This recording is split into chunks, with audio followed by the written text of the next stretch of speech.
Hello, and welcome to our webinar, 4 must-know questions to ask about executive compensation plans.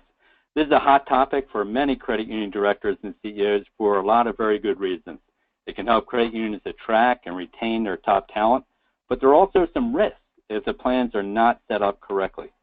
To help guide you through the key questions to ask and get the answers you need, we're very fortunate to have with us John Moreno from the CUNA Mutual Group. More about John in just a moment. But first, I want to tell you about the National Directors and CEOs Leadership Convention.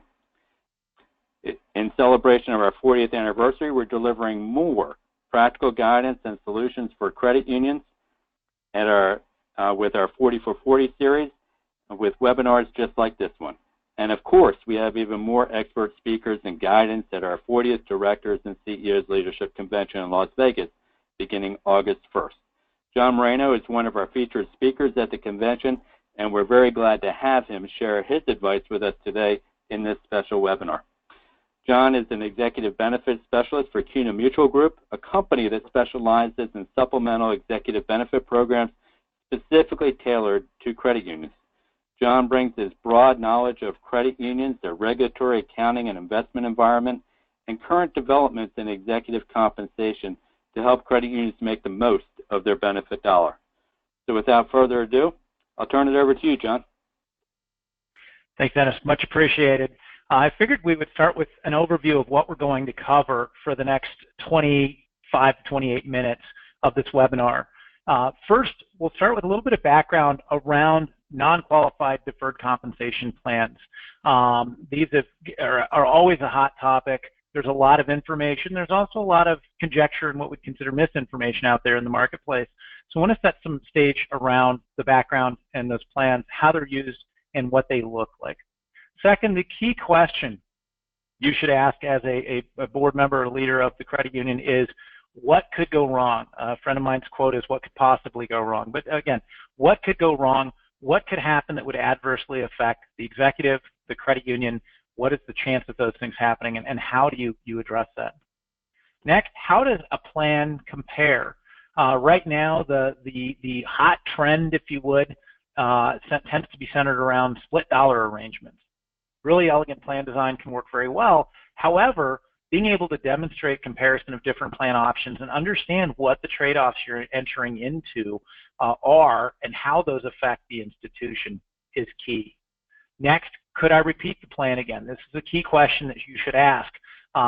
Interestingly, most states haven't really dove into this piece as heavily. The state of Michigan actually has, and their question is, could you do the same plan for next generation of management leadership that you would like to attract and retain? And then finally, can I stand a higher level of regulatory scrutiny? Key question to be able to answer.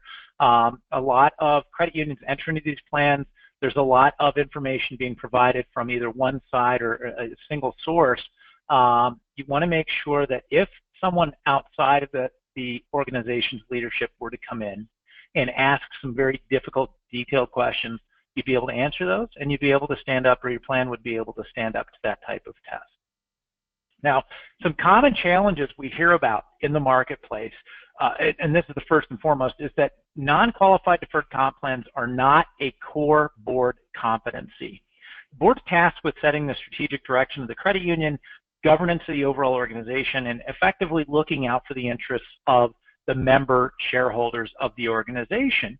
Most of the time, boards are not steeped in the arcane world of non-qualified deferred compensation plans, and therefore it's generally not something that boards find themselves able to address effectively.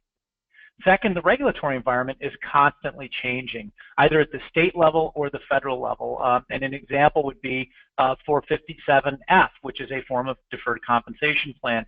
Final regulations were proposed last year. They're still in a comment period. We look for final regulations to be issued sometime this year. So always in this world, or in this marketplace, there is something changing from the regulatory environment. And then finally, boards lack the necessary time and expertise to be able to really dive into being able to do this process in an effective manner and in a fiduciary sound manner as a first person. And so they often rely on outside resources, be it staff members of the credit union, be it outside advisors, accountants, attorneys, and providers. And so those are the common challenges that we see in the marketplace. Just to give an example on some regulatory considerations, we had the NCUA letter on the call report, which updated some reporting around these types of assets and investments that surround deferred compensation plans. We've seen collateralized assignment split dollar policies getting additional attention. Seems anything that adversely affects a credit union or a group of credit unions tends to get regulators looking into that type of arrangement and what could have been done from an oversight standpoint to make things better. Michigan had Bulletin 2013-18 CU, which really was specific to deferred comp in general, but then much more specific in terms of split dollar and the requirements around that type of arrangement. NQA guidelines on impermissible investments and the use of impermissible investments. And again, we see coming down the road potentially additional guidance from the NCUA on the use of those assets. And then FASB accounting changes. Last year, in beginning of 2016, we had the ASU, or Accounting Standards Update 2016-1, which affected loan loss reserve calculations, which I think was the focus most in the credit union space had with respect to that update, but also embedded in that same update was a to accounting standards for various types of investments. So really staying abreast of different areas is very difficult, if not impossible, for a board to manage on their own. And so let's dive into a little bit of more detail around non-qualified deferred comp plans and what they are and how they act. So on the next slide, we've got basically how do SERPs operate, and these are often called SERPs, which was traditionally Supplemental Employee Retirement Plan, which they were really operated around a retirement construct. Updated, they're called non-qualified plans, non-qualified deferred compensation plans, deferred comp plans, carve-out plans. They've got a number of different names. But how do these operate? Well, first and foremost, almost 60% of credit unions that are larger than $100 million in assets or greater offer SERPs to their employees, so offer some form of non-qualified deferred compensation plan to their employees. What a SERP or a non-qualified plan is a written promise by the credit union to pay a benefit at some point in the future. It's going to pay out at a different date, and it's going to have different vesting rules depending on what type of plan it is, and we'll go into that in more detail in a moment. IRS rules or the risk of forfeiture keep the SERP untaxed until the point at which the benefit either vests or the non-forfeiture risk lapses, or the executive separates from service and begins drawing against the plan, depending upon the plan structure. And when we look at the details around the different types of plans and how they're being used by credit unions, around 75% of credit unions in the marketplace offer a 457B plan. We'll talk a little bit more about what a 457B plan is in a successive slide. 55% of credit unions offer a 457F plan to their employees, either senior manager, CEO, or senior managers. And we'll talk more about definitions around that as well. And then finally, 30% of credit unions offer both types of plans to their senior leadership. Some definitional information. So the 457B plan is a plan where the employee can effectively defer up to an additional $18,000 in the current year of income into an account that is theirs upon separation from employment with the credit union. So it's effectively used as a supplement to a 401k plan for those employees who are either being tested out of full commitment or full ability to contribute to their 401k plan, or employees who are having who are maxing out the existing contribution limit and really want to try and put more away towards their retirement income. Income taxes are not paid on those until distribution occurs. And then, of course, it does have to be reported on the Form 990 report. That plan design often looks very similar to a 401k lineup in terms of fund options that are available. There is some customization flexibility available around the plan design, but it is a very, very useful and widely used plan. Something to be aware of if you're in the current mode and you go out and Google everything, which is excellent. I do appreciate an informed group. Make sure that when you Google any kind of guidance or guidelines around 457B, that you are specific to 457Bs for not-for-profit entities. There are plans that are known as governmental 457B plans that have different requirements, guidelines, vesting rules, and catch-up provisions from 457B as it applies to not-for-profits, by extension credit unions. So be careful if you do Google that term that you're specific enough that you get the information that's valid to you. Second, we have 457F. So the easy way to remember a 457F is that plan is effectively an IOU from the credit union to the employee. So they're going to pay a certain sum of money to the employee at a specific date in the future. The employees in that plan have to be from a select group of management, so it can't necessarily be applied across the entire enterprise. There are no contribution or benefit limits other than safety and soundness considerations of the sponsoring credit union. Taxes are owed in the year that the risk of forfeiture lapses. That's also known as vesting in more common language within credit unions. But basically, when the benefit vests, taxes are owed on the value of that benefit that vests in that year. So it's usually exceedingly tax heavy.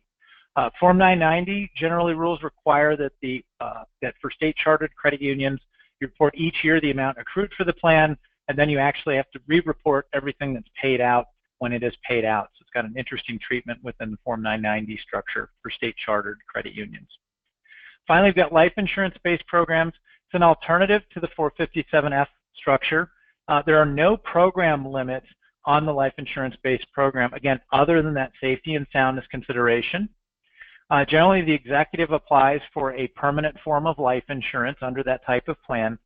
The credit union is paying the premium for the policy, and depending on the structure, that could be treated as bonus compensation to the executive, or it could be treated as a loan that actually gets repaid from the plan. That last version, which is known as loan split dollar or loan regime split dollar, is the one that you hear about in the industry today as you hear about the split dollar concept.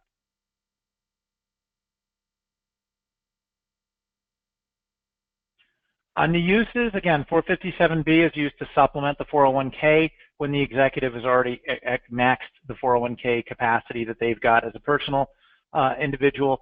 It's appropriate for the executive at any life stage. So even your younger employees, if they're in management, they're part of that select group, but they're younger, they're just maxing out that 401k, it can be appropriate for them. And it's generally used to supplement or help with retirement payout.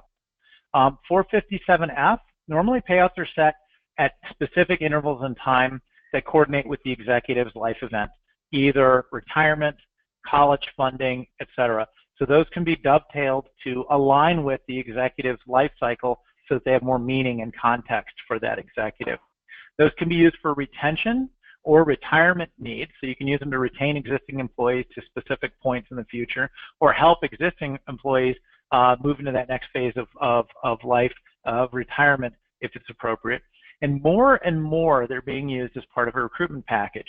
We're seeing in offer letters to new CEOs or in negotiations for CEOs that hire on to organizations, the use or the reference to a market competitive deferred compensation plan being embedded in that employment agreement, where in the past that was something that was decided upon after they've been on board for some time and possibly seasoned within the role at the credit union. Life insurance base generally tends to have its sweet spot, if you would, with executives that are between 10 and 15 years until retirement. Oftentimes we will find that those can be used in even shorter instances depending upon what's trying to be accomplished. They are most commonly paid out in alignment with the retirement time frame. Those plans are used for retirement of the executive as well as recruitment on the front end if you're bringing in a new CEO or chief executive. The next slide, we talk about some considerations that you should make or that you should keep in mind when you're working through these types of plans. And these are at a high level and will be available on the the National Leaders Directors Conference website following the presentation. But basically, 457B has simpler administration requirements. It's immediately vested. It allows for a deferred compensation kind of bonus structure to be implemented. From the executive standpoint, the B plan vests immediately. Funds contributed to that are vested. A risk that the executive needs to be aware of is that those assets are subject to general creditor provisions until they are distributed from the plan. 457F plans, vesting and payment are defined often by age, years of service, death, disability, or termination. They can be very flexible in terms of structure. They can also be a defined contribution, meaning the credit union sets aside a certain amount of money that the benefit will be generated from, or defined benefit where the credit union specifies a given benefit target that will be paid out to the executive. From the executive standpoint, those are generally not contributory by the executive. The executive is not deferring their own money into that type of plan. They can be flexibly structured to accommodate the life cycle and needs of the executive. Downsides, they're subject to full taxation as income at vesting. So if the executive's in one of their prime earning years and getting this additional sum of money, their tax bill could be quite high in that year. And the benefit is subject to the claims of general creditors of the credit union until distributed. So if the credit union were to fall on hard times, be put into a position of liquidation, basically the executive has to get in line with the other general creditors to get their benefit. Life insurance-based plans, the credit union can be paid back for funds advanced to fund that plan on the executive's death, so it effectively retains capital for the credit union. They can be structured with a relatively low cost to the credit union in terms of the carrying cost of the structure. And they generally have a little bit more predictable yields on behalf of the credit union compared to other types of plan options. On the executive side, benefits that are drawn from a life insurance-based plan are generally income tax-free as they're used in retirement. The employee must be insurable. So if an employee has significant health issues that would preclude them from being insurable, generally speaking, that's going to prevent them from being able to use that alternative. The benefit, the death benefit is income tax-free to the employee's beneficiaries. So it can provide a very, very nice estate planning enhancement to the employee or estate enhancement to the employee. In the next section, we're going to touch on some of the funding options that can be used in these plans. And you've probably heard of some of these. You may not have heard of some of these, so we'll touch on those. In the first bucket, we've got annuities. Now, in the early to mid-'80s, annuities were the only real investment option that was used in these types of plans. And that began to convert over, calling around 2001, 2002, we started seeing general investments being used, basically mutual funds or mutual fund-like vehicles that were structured to help either offset the cost of these plans or enhance the benefit of the plan for the executive. More recently, we've seen business or bank-owned life insurance used in these plan structures. And that's basically a policy that is specifically designed for ownership by the credit union and use by the credit union or a corporate entity, or a combination of various options. We've seen plans that have a combination of investments in annuities, annuities in business owned or bank-owned life insurance, or credit union-owned life insurance, investments in BOLI as well. So there are different options. And then, of course, as we mentioned, the insurance-based solutions, the split dollar options, all use an insurance product just by definition within that plan design. Now we come to the due diligence piece. And due diligence becomes much, much more important as regulators start to apply a higher degree of scrutiny to these plans. On this page, we've got a table that we've used in engagements, and this effectively is a comparison of plan options or alternatives that the credit union may consider as they're looking at various different options. So up in the top, we have the description of the plan. So in the first case, you have a 457F plan. There's no funding offset. So in this instance, the credit union is saying, we're going to pay a benefit to you, the executive, in a year out in the future, or in multiple years out in the future. And we are simply just going to expense the cost of that plan. We're going to just absorb that into our compensation expense. And so there's the different characteristics you should consider as you're looking at these different options. What's the current amount of money, the capital commitment needed to make that plan alternative work within a reasonable degree of certainty? Is there additional capital required if we're adding on a plan? We've had plans where credit unions have come in to review the existing plan and wanted to add to it. What is the total funding commitment under the plan? What is 25% of credit union capital? So there's a little bit of confusion or concern about this limit, if you would, or this amount of capital, the 25% of capital. In the banking world, 25% of capital is a hard ceiling for a bank when they're using impermissible assets or assets like these for deferred compensation and other purposes. And so that is from guidelines that were promulgated by the Office of the Comptroller of the Currency. In credit unions, that rule at the federal level does not apply. However, there has been discussion and reference internally with regulators about some form of limit or consideration. So what we ask credit unions to do normally is just consider that as one of the things that they're evaluating in terms of a guideline for prudence, understanding that that's not necessarily a hard and fast limit, but it is something that you should keep an eye on as you're weighing the prudent cost of a plan for the credit union. 2016 credit union annual earnings. And that's, I think we skipped ahead one. The credit union annual earnings from 2016 basically helps compare the plan relative to earnings that the credit union is generating. Then we've got income statement impact, including adjusting entries, opportunity cost, average annualized income statement of the plan, funds returned to the credit union, et cetera. So really comparing the different ways to effectively accomplish the plan objective, BOLI, investment-based solutions, split dollar, no funding at all, and the different components that apply to the credit union so that the board can effectively weigh the cost and opportunity cost of those different options and make an eyes wide open determination. Let's go to the next page. We've got a decision tree for consideration that takes your different options. So you're assuming that you're going to do a plan of some sort that pays a benefit to the executive in the future. And this is not just 401k overflow. This is trying to retain the executive into the future. So there your options likely would fall under potentially split dollar and 457F. Now under each of those options, there's a number of ways to structure a plan. The split dollar has a loan component. Is it a demand loan, hybrid loan, term loan? Those all have different definitions that are beyond the scope of today's webinar. 457F, is it a hybrid plan, defined benefit plan, defined contribution plan?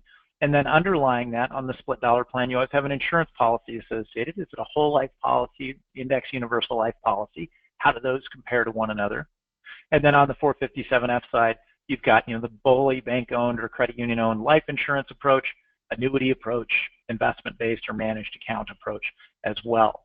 So making sure that you're addressing each of these levels and having an eyes wide open discussion about the options that are available, as well as making sure that you are tracking your results of your conversation as it pertains to that type of option within the plan. On the next page, we have a chart which answers the next question. Could I repeat the plan again as prudent in the future? We've had credit unions that have put a plan together that really committed a substantial chunk of credit union capital. When I say we've seen, we haven't done this, our internal structure wouldn't allow for it, but we've seen credit unions where there's an inordinate amount of commitment to one plan for the current CEO.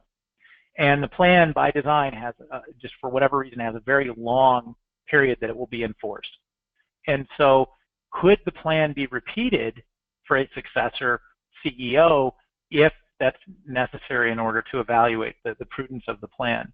So to make sure that what you're doing today does not preclude you from being able to do the same thing again for a successive CEO. So otherwise you're tying a future board's hands in terms of being able to offer a competitive compensation and benefits package. We want to make sure that that gets done. Due diligence, again, analyze the program or make sure you have a record of review of the program for legal authority. Do you have the authority to do this in the jurisdiction that you operate, federally chartered, state chartered, et cetera? What are the accounting considerations that are taken into account, and have those been validated by your third-party accountants? The vendor's accountants might be a great resource to use, but you really want to make sure that you test any of the accounting assumptions presented with your own external auditors to make sure that they're in agreement with those treatments. Risk management. How is this going to be risk managed within the construct of the credit union? Are you going to rely on employees within the credit union to help with part of that process? Is it going to be third-party risk management? How does that overlap with your normal operating process?